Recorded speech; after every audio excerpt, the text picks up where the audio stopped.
Pertama, tentunya kita bicara mengenai keinginan kita sebagai bangsa untuk suatu saat menjadi negara maju. Ya. Dan harapannya itu bisa dicapai di tahun 2045. Ya, mohon di halaman berikutnya, di mana pada tahun 2045 kita akan merayakan 100 tahun kemerdekaan. Nah, namun tentunya kategori negara maju itu tidak hanya bicara dari sisi ekonomi. Ketika kita bicara negara maju, maka yang disebut sebagai negara maju adalah negara yang sudah mengalami suatu proses transformasi di segala bidang, ya. Sehingga selain dianggap maju dalam tanda petik, juga dia dianggap relatif mandiri. Nah, kemandirian ini salah satunya termasuk di dalam industri pertahanan dan keamanan, ya. Nah, untuk menunjang upaya kita Indonesia mempersiapkan kemandirian dalam industri pertahanan keamanan, maka sejak sekarang kita sudah menyiapkan di bawah Kemenristek BRIN yang namanya prioritas riset nasional yang diturunkan dari rencana induk riset nasional yang bersifat jangka panjang. Prioritas riset nasional yang bersifat jangka menengah salah satunya berfokus kepada pertahanan dan keamanan, di mana produk riset dan inovasi yang terkait pertahanan dan keamanan pada saat ini barangkali memang masih fokus pada pertahanan dan keamanan yang kalau boleh saya sebut sebagai konvensional. Konvensional dalam pengertian bicara mengenai alutsista. Ya. Padahal seperti disampaikan oleh Bapak Kepala BSSN barusan saja, yang namanya isu keamanan masa depan dan juga pertahanan itu akan banyak menyangkut masalah cyber. Bahkan kita bisa melihat bagaimana bentuk perang masa depan, ya, kalaupun ada perang dalam rangka misalkan mempertahankan diri, itu tidak lagi semata-mata hanya pada kegiatan yang dilakukan secara fisik, tapi banyak yang menggunakan pendekatan teknologi digital, teknologi canggih yang sesuai dengan revolusi industri keempat.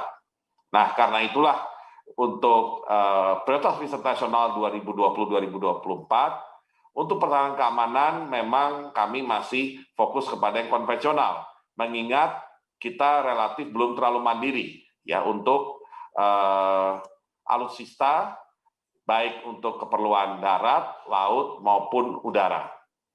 Secara perlahan kita berupaya meningkatkan tentunya lokal konten dari alutsista tersebut dan kemudian berupaya untuk mendesain, mengembangkan dan akhirnya memproduksi alutsista oleh kita sendiri.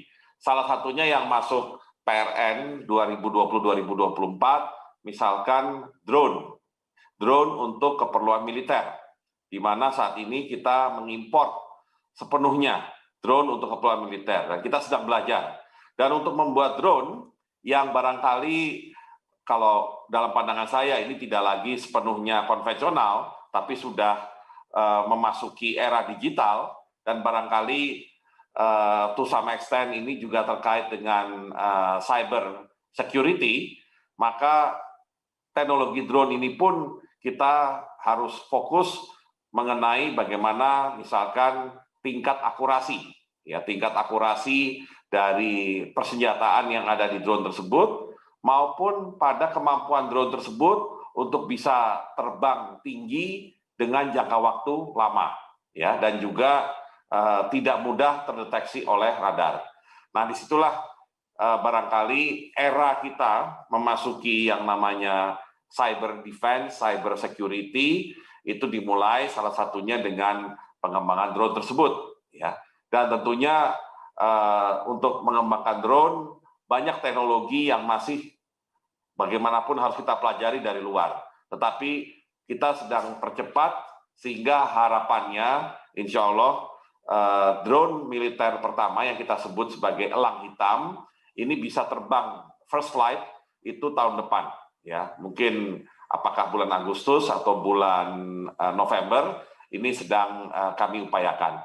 Nah, tentunya dalam rangka mendukung kemandirian industri pertahanan keamanan tersebut, salah satu fokus kita adalah bagaimana kita mengurangi ketergantungan impor. Ya, tadi seperti disampaikan oleh Kepala BSSN, bagaimanapun untuk keperluan cyber security, ya meskipun kita barangkali bisa membeli teknologi yang ada dari luar, tetapi karena kita bicara masalah security, masalah defense, yang tentunya merupakan salah satu unsur yang harus mempunyai tingkat kerahasiaan tinggi, karena ini adalah kepentingan nasional, maka akan sangat baik kalau teknologi yang canggih tersebut, yang saat ini harus dibeli, itu sudah bisa kita produksi, ya, atau kita kembangkan sendiri, sehingga istilahnya tidak mudah untuk diintervensi oleh pihak luar.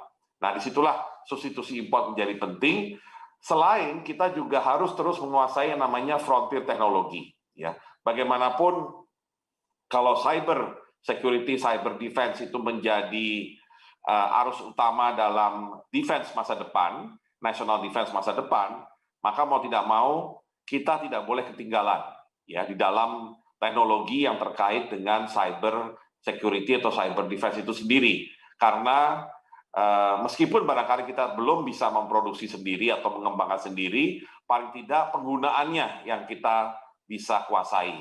Sambil kita pelan-pelan belajar untuk bisa mendevelop dan mengembangkan dan juga membuatnya sendiri. Jadi ini adalah suatu proses, Bapak Ibu semua, yang selalu harus kita kawal. Ya. Jadi jangan sampai kita kemudian sadar kita tergantung kepada impor. Untuk keperluan defense yang seyogianya itu mempunyai tingkat kerahasiaan yang tinggi tersebut. Nah, sebelum saya masuk kepada pertahanan yang sifatnya cyber, ya, mungkin saya hanya ingin menyinggung sedikit mengenai salah satu bentuk pertahanan konvensional yang nantinya pengembangannya akan tergantung pada teknologi digital, teknologi canggih ke depannya, ya, termasuk mungkin terkait juga dengan cyber, yaitu roket. Ya, roket kalau kita bayangkan sekarang ya dipakainya untuk pertahanan, ya, terutama untuk apakah dalam bentuk nantinya dikembangkan menjadi peluru kendali atau hanya sekedar roket untuk misalkan meluncurkan satelit, ya. Tetapi kita bisa bayangkan bahwa roket masa depan ya akan semakin canggih dalam pengertian ya mungkin akan lebih berfungsi sebagai rudal, dan kalau sudah jadi rudal berarti unsur akurasi menjadi sangat menentukan, dan disitulah teknologi dengan sensor untuk melihat, untuk bisa menentukan apakah akurasinya bisa terus diperbaiki atau tidak. Ya, nah ini yang kita sedang coba kembangkan. Paling tidak saat ini kita masih dalam tahap untuk teknologi roketnya sendiri, artinya teknologi untuk peluncurannya. Ya, belum sampai kepada pemanfaatannya yang spesifik, terutama akurasi dalam konteks industri pertahanan. Nah, saat ini yang menjadi lead adalah LAPAN yang ada di bawah koordinasi Kemenristek BRIN, bekerja sama dengan berbagai institusi dan juga institusi seperti Pindad, Dahana, PT LEN, PT INTI, beberapa lembaga penelitian, dan saya yakin juga ITB juga memainkan peranan penting untuk bisa menguasai teknologi roket. Kenapa roket ini yang kami angkat? Karena kami percaya nantinya di masa depan ketika penggunaan manusia secara fisik di dalam peperangan itu semakin berkurang, maka yang akan bermain adalah teknologi. Nah, teknologi yang barangkali akan banyak dipakai adalah teknologi yang apakah tadi drone, demikian juga roket, dan kalau sudah bicara drone dan roket, apalagi drone masa depan itu nantinya adalah drone yang dilengkapi dengan semacam peluru kendali, maka ujungnya akurasi dan teknologi untuk memastikan akurasi tersebut akan menjadi kunci. Dan disitulah kemampuan kita juga untuk memperkuat teknologi cyber. Karena kalau semuanya teknologi itu sudah istilahnya digital, berdasarkan ICT, sangat besar kemungkinan dilakukan semacam hacking, ya, hacking terhadap sistem roket kita sehingga tidak bisa bekerja secara optimal. Nah, sehingga teknologi untuk cyber defense pun tentunya harus diperkuat seiring dengan kita memperkuat teknologi untuk akurasi dari roket itu sendiri. Nah, terakhir saya ingin menyampaikan mengenai sistem monitoring teknologi dan komunikasi yang kita coba susun untuk 5 tahun ke depan dalam rangka kita memperkuat cyber defense dan tentunya penggunaan teknologi digital di dalam industri pertahanan. Ya, sistem ini kita bangun tahun 2020 sampai 2024, di mana harapannya kita bisa pertama menganalisa jaringan dan melakukan forensic security network yang berfokus pada adapt. Ya, jadi adapt, kemudian decide, yaitu aplikasi yang bersifat modular dengan berbasis IDS open source, ya, core sistemnya.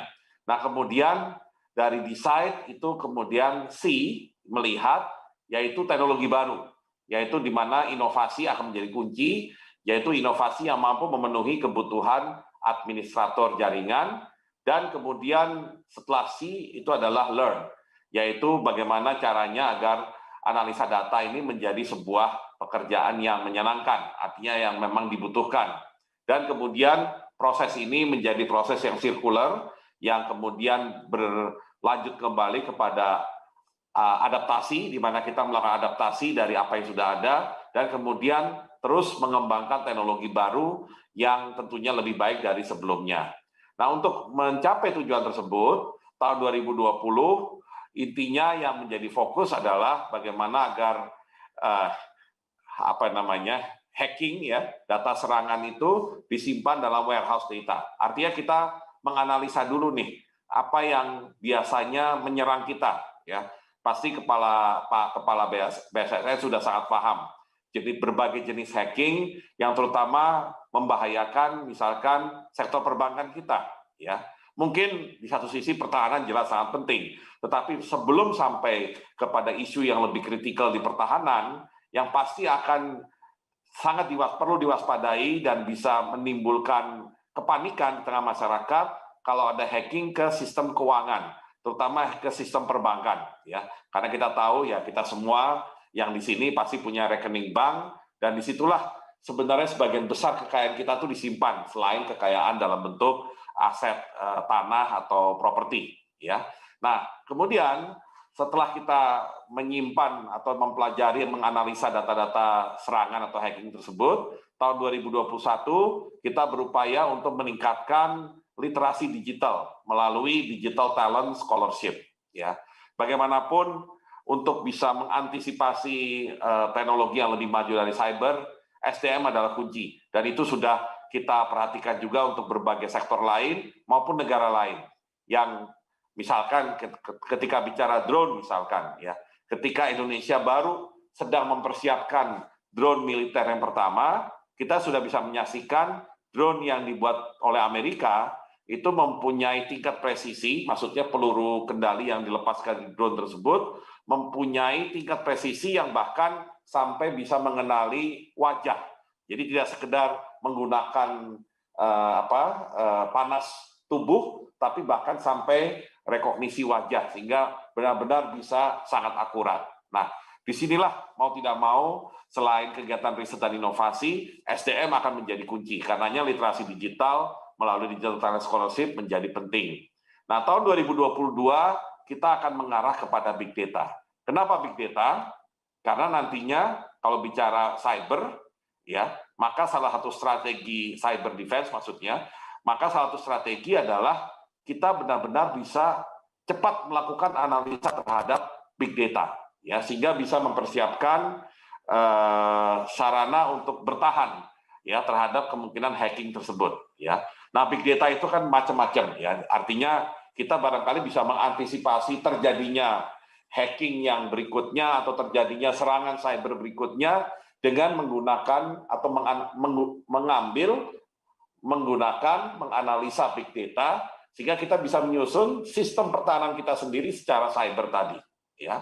Nah, kemudian tahun 2022 tadi kita mencoba mengimplementasikan big data. 2023 kita uji big data-nya, jadi apakah big data yang sudah kita kumpulkan dan analisa itu adalah yang memang sesuai dengan kebutuhan kita untuk melakukan national cyber defense atau national cyber security. Dan 2024, karena ini adalah era revolusi industri keempat, kita masuk kepada eksplorasi teknologi artificial intelligence, ya.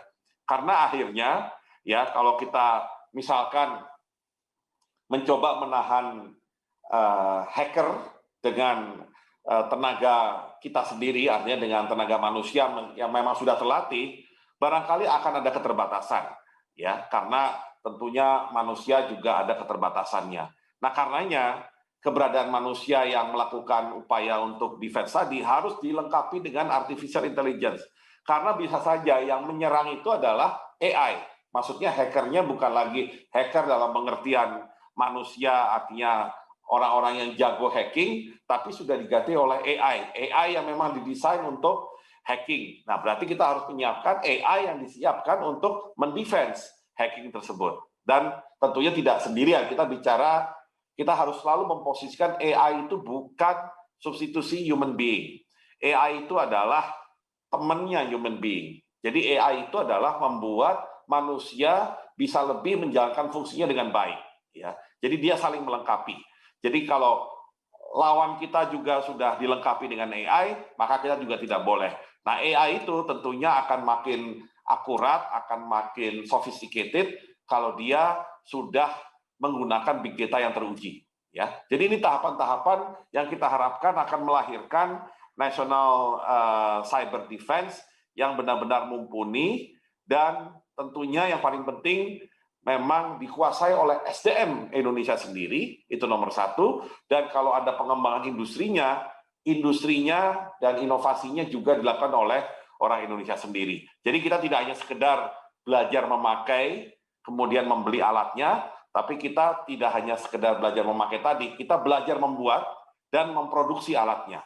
Dan disitulah kita harapkan kemandirian kita dalam industri pertahanan, baik konvensional maupun yang cyber, itu bisa terpenuhi.